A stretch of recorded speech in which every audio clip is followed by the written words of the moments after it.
South Indian style cabbage recipe. নমস্কার বন্ধুরা, আমি সঞ্চিতা, সঞ্চিতাস এসেন্স ইউটিউব চ্যানেলে আপনাদের সবাইকে স্বাগত। আজকে ক্যাবেজ রেসিপি মানে বাঁধাকপি, এরকম টাটকা সবুজ বাঁধাকপি, চলুন আজকে একটু অন্য রকম স্টাইলে, একদম দক্ষিণ ভারতীয় কেরালায়ান স্টাইলে এরকমভাবে তৈরি করব।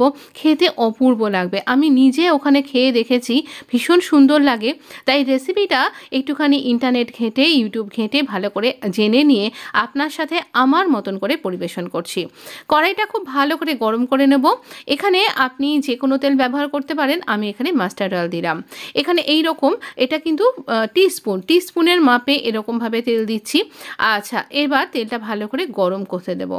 গরম হতে গেলে এরপরে আমরা এখানে দেব কিছু ফোড়ন। এখানে দিলাম ব্ল্যাক মাস্টার্ডের সাথে সামান্য একটু ইয়েলো মাস্টার্ড সিডও দিয়ে দিলাম। আর দেবার পরে এখানে যখন এটা ক্র্যাকল করতে শুরু করবে, ঠিক সেই রকম সময়, মানে তেলটা একটু গরম আছে, দিয়ে দিচ্ছি এখানে কলাইয়ের ডালটা দিয়ে দেবার পরে আমরা এখানে এর সাথে একটু কারি পাতা দেব। আপনার কাছে যদি আপনার গাছ থাকে তাহলে তো খুব ভালো, তাজা কারি পাতা যদি আপনি কালেক্ট করতে পারেন তাহলে খুব ভালো একটা অ্যারোমা এখানে আসবে, যেটা এই রেসিপির জন্য খুবই দরকার। আর যদি না থাকে, কারি পাতা শুকনো করেও যদি রাখা থাকে তাহলেও দিতে পারেন। অ্যারোমাটা অতটা ভালো না এলো, কিছু তো আসবেই বটে, তো কারি পাতা কিন্তু দিতেই হবে। তো কারি পাতা আমার গাছ আছে, তাই একদম তাজা কারি পাতা দিলাম, ভীষণ সুন্দর খেতে হয়েছিল। ঝাল যেরকম খাবেন সেই রকম শুকনো লঙ্কা দিন। এই শুকনো লঙ্কাগুলোই সত্যি তেমন ঝাল নেই। এবার গোটা বাঁধাকপি, একটা ছোট্ট কচি বাঁধাকপি নিয়েছি। এখানে না আমি বাঁধাকপি যখনই রান্না করি, আমি ওই কাটতে থাকি আর দিতে থাকি। তো ঝিরিঝিরি করে যেরকমভাবে আপনি কেটে রেখেও দিতে পারেন, তেমন কোনো ব্যাপার নেই। আমি কেন এরকম করে দিই সেটা একটু বলছি। এতে করে কি হয়, এই একটা পোর্শন তৈরি হতে হতে আবার একটা পোর্শন দেব, তারপর আরও একটা পোর্শন তৈরি হয়ে যাবে, আবার একটু এটা নেড়ে চেড়ে ঘুরিয়ে দেবো। আমার যেন মনে হয় এটাতে একটু আমার বিশেষ করে তাড়াতাড়িটা হয়ে যায়। তো তাই জন্য আমি এভাবে করি, আপনি আপনার মতন করে করুন অবশ্যই। কিন্তু এই ফোড়নগুলো দিতে ভুলবেন না, এর জন্যই এই অ্যারোমাটা কিন্তু আসে। ভীষণ সুন্দর খেতে লাগবে যখন আপনি তৈরি করবেন, একদম অন্য রকমের। বাঙালি স্টাইলে তো আমরা খেয়েই থাকি মাছের মাথা দিয়ে, পেঁয়াজ দিয়ে, রসুন দিয়ে, বা এমনি নিরামিষ মটরশুঁটি দিয়ে, আলু ফুলকপি দিয়ে। তো এইরকম তো আপনি খেয়েই থাকেন, একদিন এরকম করে ট্রাই করুন। আমি বলবো বাড়ির লোক আবার তৈরি করবার জন্য রিকোয়েস্ট তো করবেই, আপনার নিজেরও এত ভালো লাগবে, নিজেও আবার তৈরি করতে বাধ্য হবেন। একদিন এইরকম করে করে দেখুন। আর একটা ব্যাপার, এটা না রুটি, ভাত, পরোটা সব কিছুর সাথেই খুব ভালো লাগবে। বিশেষ করে ভাত আর রুটির সাথে, যেটা আমাদের সব থেকে কমফোর্ট ফুড, তার সাথে কিন্তু ভীষণ ভালো লাগবে। আর তৈরি করা ভীষণ সহজ, মানে একদম বাঁধাকপিটা কেটে রাখা থাকলেই এটা তৈরি হয়ে যাবে, এরকম একটা ব্যাপার।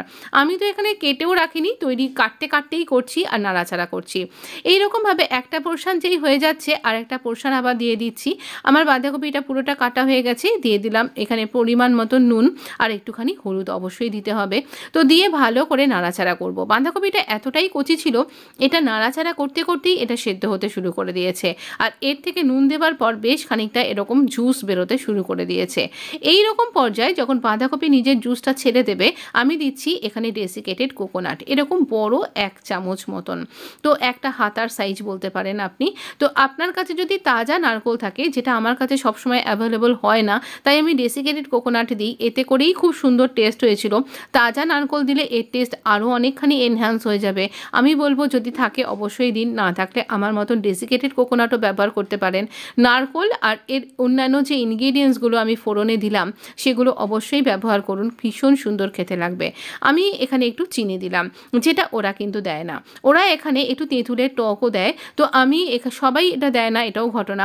কাঁচা লঙ্কাটা জাস্ট চিড়ে দিয়ে দিলাম, ঝাল বিশেষ একটা হবে না এতে। আর এখানে চিনিটা দিলাম, চিনিটা কিন্তু ওরা দেয় না, আমি এটাও বলে দিচ্ছি। আপনি যদি চিনি না দেন তাহলেও চলবে, কিন্তু আমি দিই। বাঙালিরা একটু রান্নায় মিষ্টি না দিলে কেমন একটা খেতে লাগে যেন আমার মনে হয়।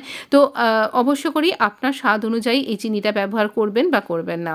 কিন্তু এই রেসিপিটা এই উইন্টার সিজনে একবার মাস্ট অবশ্যই তৈরি করুন, নিশ্চয়ই ভালো লাগবে। আর সত্যি ভীষণ ভীষণ খেতে ভালো হয়েছিল, একদম অন্য রকমের একটা টেস্ট হয়েছিল। আপনি যদি সাউথ ইন্ডিয়ান হয়ে থাকেন, যদি আমার ভিডিওটা দেখছেন, তাহলে আমি বলবো একবার আমার পদ্ধতিটাও তৈরি করে দেখুন, নিশ্চয়ই আপনারও খুব ভালো লাগবে। ভালো থাকবেন, সুস্থ থাকবেন, চ্যানেলটা অবশ্যই সাবস্ক্রাইব করে নোটিফিকেশানটা অন করে দেবেন, তাহলে আমি যা ভিডিও দিই সঙ্গে সঙ্গে আপনার কাছে চলে যাবে। ধন্যবাদ বন্ধু।